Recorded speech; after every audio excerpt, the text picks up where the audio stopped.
Assalamualaikum warahmatullahi wabarakatuh. Kami dari kelompok 4 yang terdiri dari Durot Nafisah, saya sendiri Diananda, kemudian Rizky Fariha dan Naura Kamila akan mempresentasikan tentang implementasi akhlak al-karimah kepada Allah Subhanahu wa taala dan Rasulullah Shallallahu alaihi wasallam. Kemudian saya akan menjelaskan tentang makna dan hakikat ibadah. Ibadah secara bahasa adalah ketaatan serta merendahkan diri dan mencakup cara penyembahan jika merendahkan dengan banyak melakukannya. Kedudukan ibadah bukan dilihat dari besarnya atau banyaknya, tetapi dilihat dari kesungguhan dan senantiasa melakukannya walaupun kecil. Begitu juga dilihat dari besarnya manfaat dari pendekatan kepada. Selanjutnya ada makna dan hakikat akhlak. Akhlak sendiri bermakna budi pekerti, tingkah laku atau tabiat. Akhlak disamakan dengan kesusilaan dan sopan santun.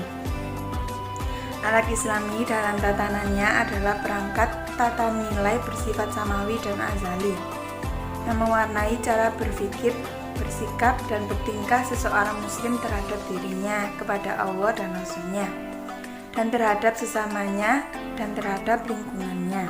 Ada dua syarat agar ibadah kita diterima oleh Allah Subhanahu wa taala. Yang pertama, tidak beribadah kecuali kepada Allah dengan ikhlas dan bersih dari riya dan sum'ah. Dan yang kedua, perbuatan ibadah itu sesuai dengan yang disyariatkan. Sifat dan sikap terpuji kepada Allah Subhanahu wa taala.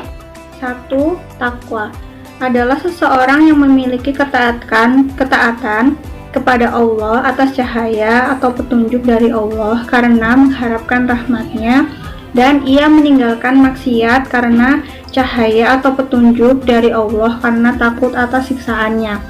Yang kedua, ikhlas adalah menurut istilah semata-mata mengharapkan ridha Allah. Yang ketiga, syukur, berterima kasih kepada Allah Subhanahu wa taala dan pengakuan yang tulus atas nikmat dan karunia-Nya melalui ucapan, sikap, dan perbuatan. Yang keempat, sabar adalah menahan diri dari segala sesuatu yang tidak disukai karena mengharap ridha Allah Subhanahu wa taala. Yang kelima, berbaik sangka atau husnuzon. Husnuzon adalah sikap yang disukai Allah Subhanahu wa taala, dan umat muslim dianjurkan menghindari seuzon atau berprasangka yang buruk. Slide selanjutnya, sikap dan sifat terpuji kepada Rasulullah Shallallahu alaihi wasallam. 1. Cinta dan ittiba. Pengertian dari cinta dan ittiba atau mengikuti kepada Rasul Shallallahu alaihi wasallam juga bagaimana mewujudkan dan menerapkan cinta dan ittiba kepada beliau itu secara nyata di tengah-tengah kehidupan kita saat ini. Yang kedua, takrim, mengimplementasikan akhlak terpuji kepada Rasulullah Shallallahu alaihi wasallam. Salah satunya yaitu takrim yang berarti penghormatan, penghargaan, dan memuliakan. Yang ketiga, gemar bersolawat.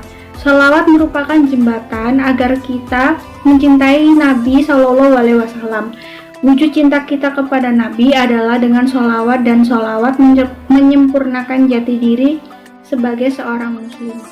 Kisah yang merupakan implementasi akhlak terhadap Allah Subhanahu wa taala dan juga Rasulullah Shallallahu alaihi wasallam. Dikisahkan penduduk Mekah yang sholat istisqa selama 3 hari berturut-turut dengan harapan akan turun hujan, dikarenakan pada saat itu Mekah mengalami kemarau yang sangat berkepanjangan. Namun hujan pun tak turun.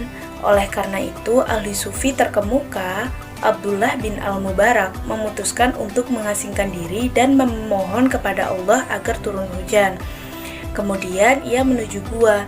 Di dalam gua, ketika ia ingin bermunajat, tiba-tiba datanglah seorang pemuda yang bermuka hitam, kemudian berdoa, "Ya Allah, semoga para hambamu telah memohon hujan kepadamu dengan melaksanakan sholat istisqa selama 3 hari, tetapi engkau belum berkenan mengabulkan doa mereka. Oleh karenanya, demi kemenanganmu, kepalaku tidak akan aku angkat sampai engkau menurunkan hujan kepada kami." Ali Sufi itu sangat terheran dan belum selesai keheranannya pun kemudian langit yang cerah dan terik menjadi mendung dan hujan. Setelah itu pemuda itu beranjak dari tempat ibadahnya sampai akhirnya Abdullah bin Al-Mubarak membeli budak tersebut dan membawanya pulang. Lalu ketika seorang pemuda bermuka hitam tersebut setelah melaksanakan sholat dengan sujud yang sangat lama dan kemudian Abdullah bin Al-Mubarak hendak membangunkan sujudnya. Ternyata ia sudah meninggal dunia dan setelah itu beberapa hari Abdullah bin Abdul Mubarak bermimpi bertemu Rasulullah dan pemuda itu di samping beliau dan Rasulullah berkata, "Pemuda itu adalah kekasihku dan kekasih Allah." Nah, itu tadi teman-teman salah satu cerita yang merupakan implementasi akhlak terhadap Allah Subhanahu wa taala dan juga Nabi Muhammad SAW. Cerita-cerita itu terkumpul dalam satu buku karangan Moh Syaiful Bahri di buku Di Istana Cinta Rasulullah. Semoga dari pemahaman tersebut kalian bisa memahami dan memetik manfaat-manfaat dan juga pesan-pesan yang bisa kalian terapkan dalam kehidupan sehari-hari. Semoga bermanfaat. Wassalamualaikum.